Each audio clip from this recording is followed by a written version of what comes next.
Overdrive. Today we take a spin in the three-door Mini Cooper S, look at what's changed in the newly launched Toyota Camry and bring you the buzz from KTM stall at the India Bike Week Festival held in Goa. Hello and welcome to Overdrive. I am Sohini Dutt. In the next half hour, we will bring you everything that is latest in the world of auto. Now, fast, nimble cars are a dying breed, but there is one brand in the automotive world which surges on to do it, and that is Mini. Now, Mini Cooper is an iconic name in the automotive circles, but the Mini Cooper S is one of the last cars which will have a petrol powertrain. Kenneth spent an entire day driving this car. Here's what he had to say about it.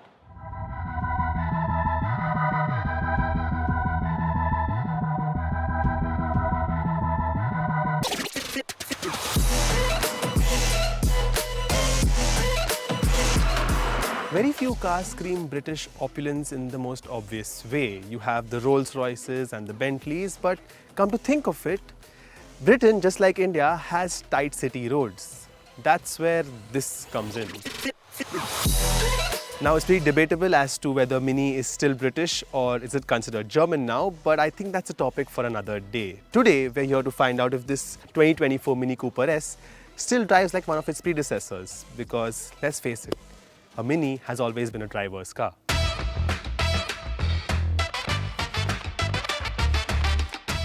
Before we get into the car, let's get over the basics.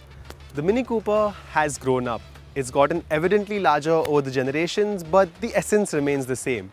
The headlights, the grille, still as iconic as I remember, but the overall proportions have gotten a lot more bubbly. And I think that's where the BMW influence gets in. Nevertheless, the wheels, these 17-inch wheels, they look quite stunning, but in the side profile, I have a bone to pick with Mini. In the electric version of this car, you get flush door handles, but in this ICE version, you get these pop-out ones. How much money did you really save on that, Mini? Over at the rear, things are simple. It gets a full LED treatment as well, and I'm so glad that Mini have done away with the Union Jack flag in the taillights. A bit too much in my opinion. What isn't too much though is this color. It's called Sunny Side Yellow, making this look like the perfect breakfast run vehicle. Mini has stepped up their interiors by a long shot, and that actually threatens other manufacturers, because just look at this bold move. Whoever in their right mind would have thought of putting a circular infotainment in their vehicle? And the best part is that this actually fits with the personality of the car. It uses an OLED panel. It's absolutely stunning to look at.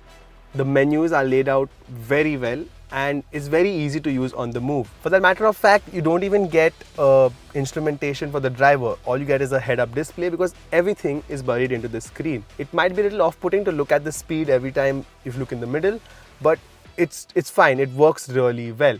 Another thing about this dash that I would like to say is this material used over here. It's not contemporary. It's, I think, made of recycled material, and my only thing is, how would you ever clean it? Because it's kind of a mesh. If you ever feel like putting stuff in the boot, you might want to avoid carrying those extra passengers. As with all the seats in place, you only get 210 liters of boot capacity.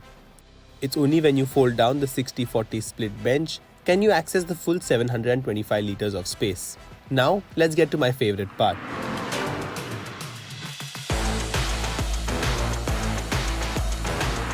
Now, the best part about the Mini Cooper can only be experienced from the driver's seat. When I say experience, I mean that in the most literal term. But more on that in a minute. Now, this 2-liter 4-cylinder engine is quite a joy to put to the test. It might only produce 204 PS on paper, which isn't the most ludicrous number, but keeping this car's form factor in mind, it is a total hoot. You don't even have to tap the accelerator pedal flat on the floor. Just a slight tap and this thing's gone in the wind.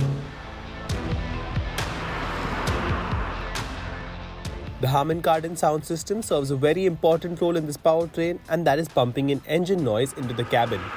Something most people believe is in poor taste, but I don't mind it at all. I believe it enhances the driving experience. Now, coming back to the experiences bit, Mini has not given this any driving modes. Instead, you get experiences. You get stuff like Vivid and Green and Core, and there's a bunch of them, but what you need to know is that there's just one that feels drastically different from the remaining, and that would be the go-kart mode. The throttle gets more sensitive, the suspension feels noticeably more stiff, and all of a sudden you feel like you are driving a go-kart on the streets. The car also feels effortlessly agile. There is a bit of understeer too, but it's not the kind that would jump scare you. It's just the right amount that would keep you engaged and put a big fat smile on your face. Pretty much like the one that you see on mine right now. Now the ride quality is just about all right. It does well in the city for everyday driving, but keep a lookout for those larger potholes as this thing might just bottom out. I'll cut Mini some slack here, as this is still a very small car and the suspension is tuned for it to enjoy harder bends rather than to loft you in luxury. Even though you sit quite low, you don't feel as much of the road on your bottom as you would think. So that's great. Now this is a very special Mini Cooper because as it stands, this is going to be the last of the Coopers that will derive its power from a pure petrol engine. It's all going EV after this. But still, you can't get this with a manual transmission. Now while this automatic works flawlessly, the desire to drive one with a third pedal really tickles my bones. Nevertheless, this auto is razor sharp. Never mind the speed you're cruising at, you put your foot down, the gearbox drops a gear or two unnoticeably, and without you even realizing it, you're going a lot faster than you actually think you are. It's needless to say the Mini Cooper S doesn't face any competition, at least in India. At Rs 44.90 lakh ex showroom, if you're on the hunt for something that could turn heads on the weekend, while at the same time be everyday user friendly, the Cooper S is a no-brainer. There might be hatchbacks on the market that are a lot more practical and even more affordable, but none of them hold a candle to the Mini Cooper in terms of sheer driving pleasure and the obvious cool factor. India, Mini sells the all-electric Countryman, but it won't be very long before we get a Cooper electric as well. We'll take a very quick break here on the show, but coming up on the other side, we tell you all about the newly launched Toyota Camry. Welcome back here with us on Overdrive. Now, Toyota is going against conventional market trends and is betting big on the 9th generation hybrid sedan, the Camry, which is just launched in the country at 48 lakh rupees. Now, Tuhin will tell you all about the new design, features, as well as the hybrid powertrain just before the drive this weekend.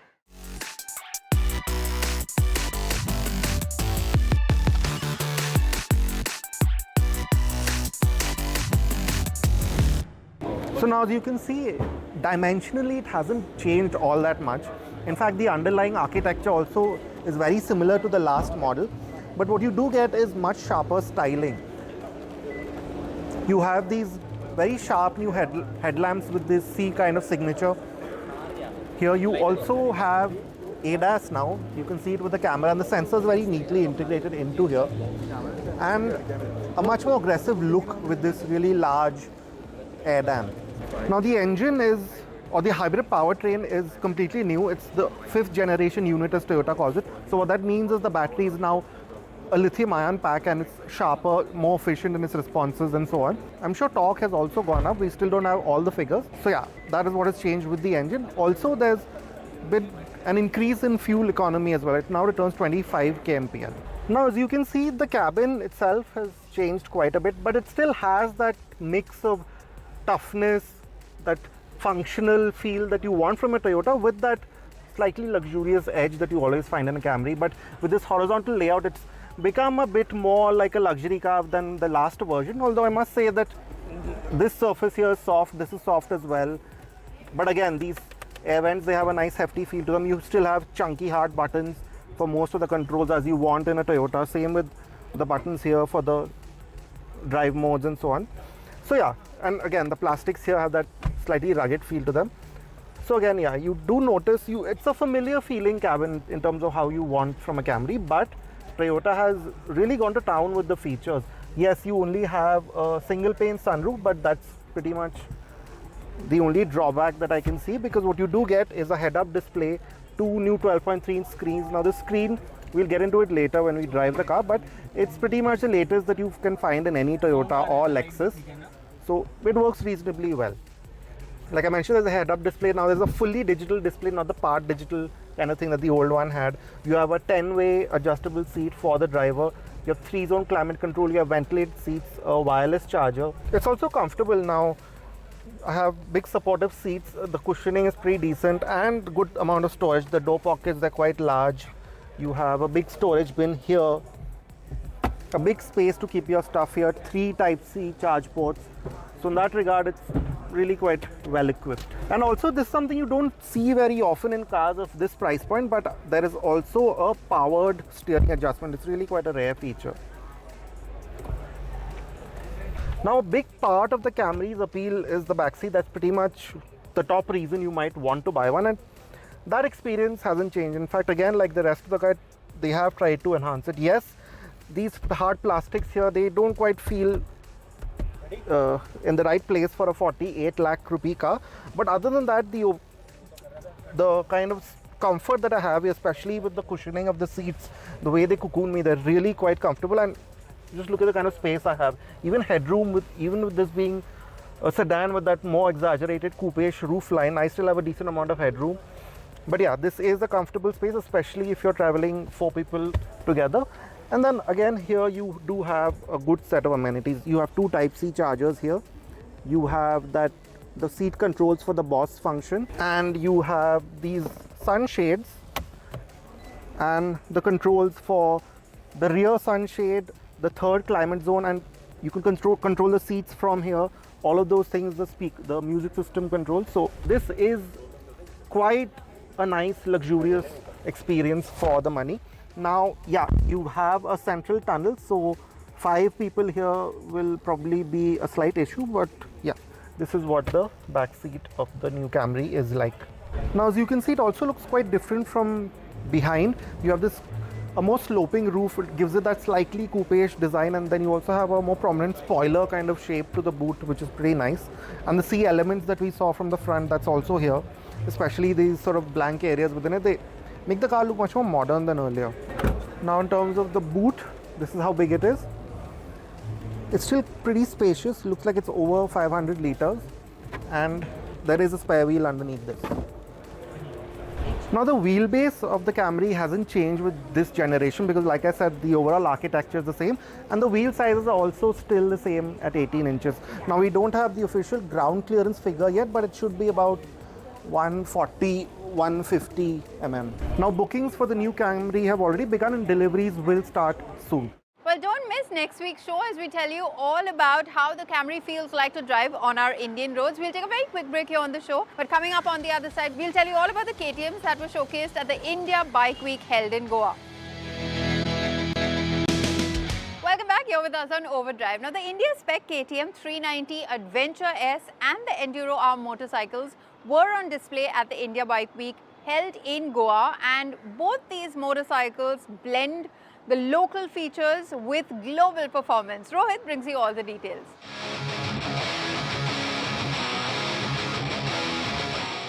We are in Goa for the India Bike Week. It is hot in Goa, as you would expect, but turning up the heat is, of course, KTM.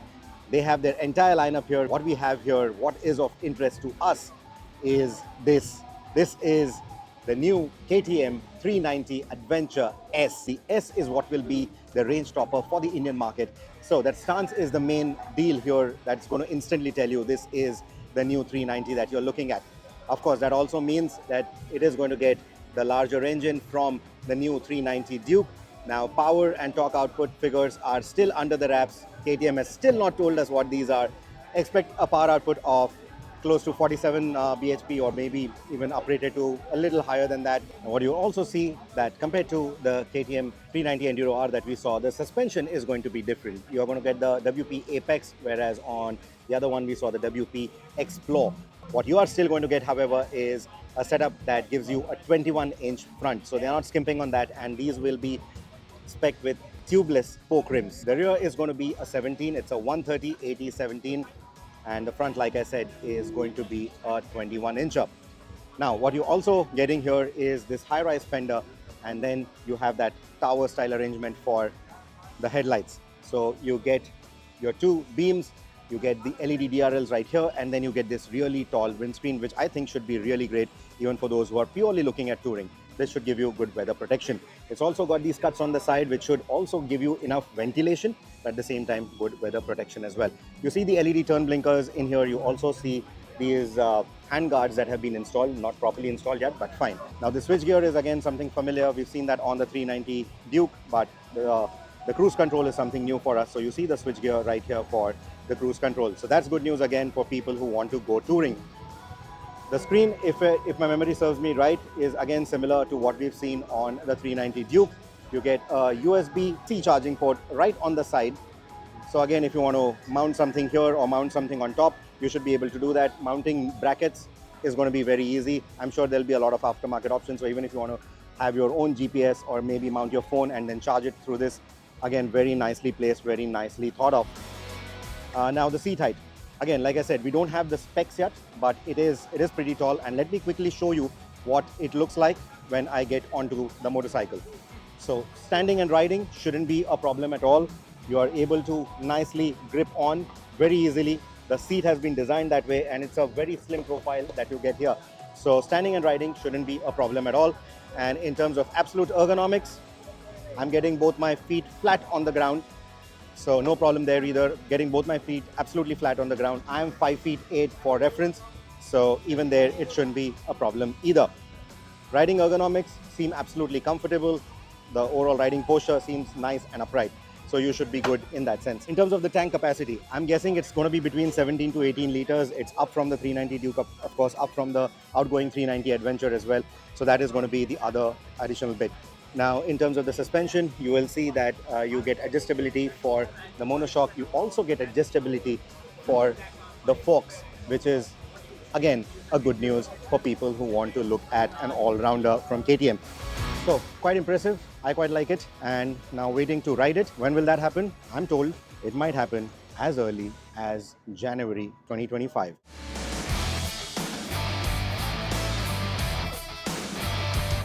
This is the new 390 Enduro R.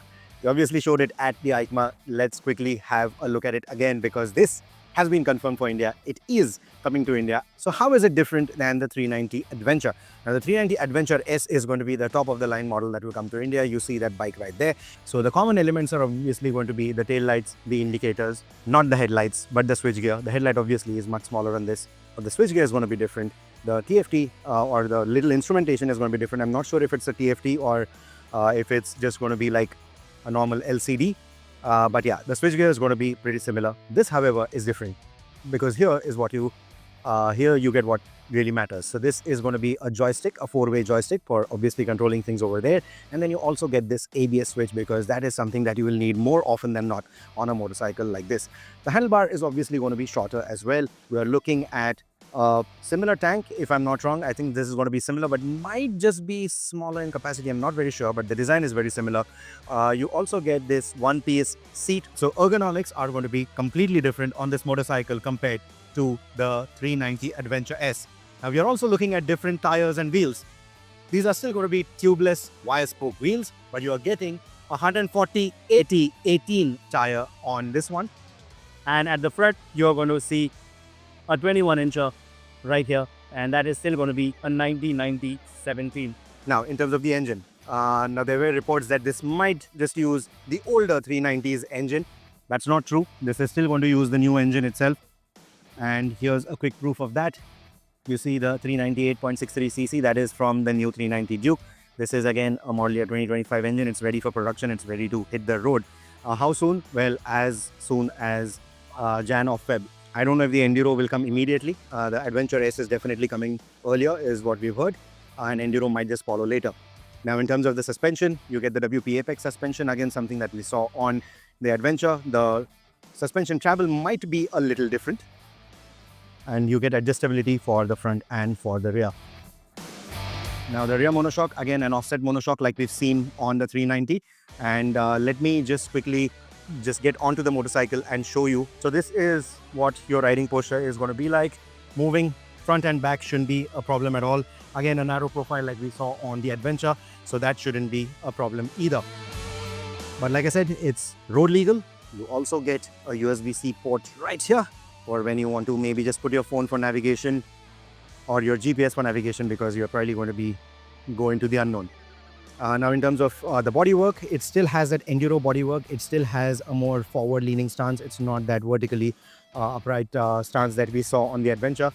So that is, again, going to be from that whole Adventure school of thought. And KTM knows that really well, more than anyone else, right? So that is already quite nicely done. You get a normal key over here as well, like we saw on the 390 Adventure. That's it then from us on this week's edition of Overdrive. But remember, you can stay in touch with the team through our various social media platforms, and you can follow us on YouTube as well. We'll see you next week. Until then, goodbye. Many thanks for watching.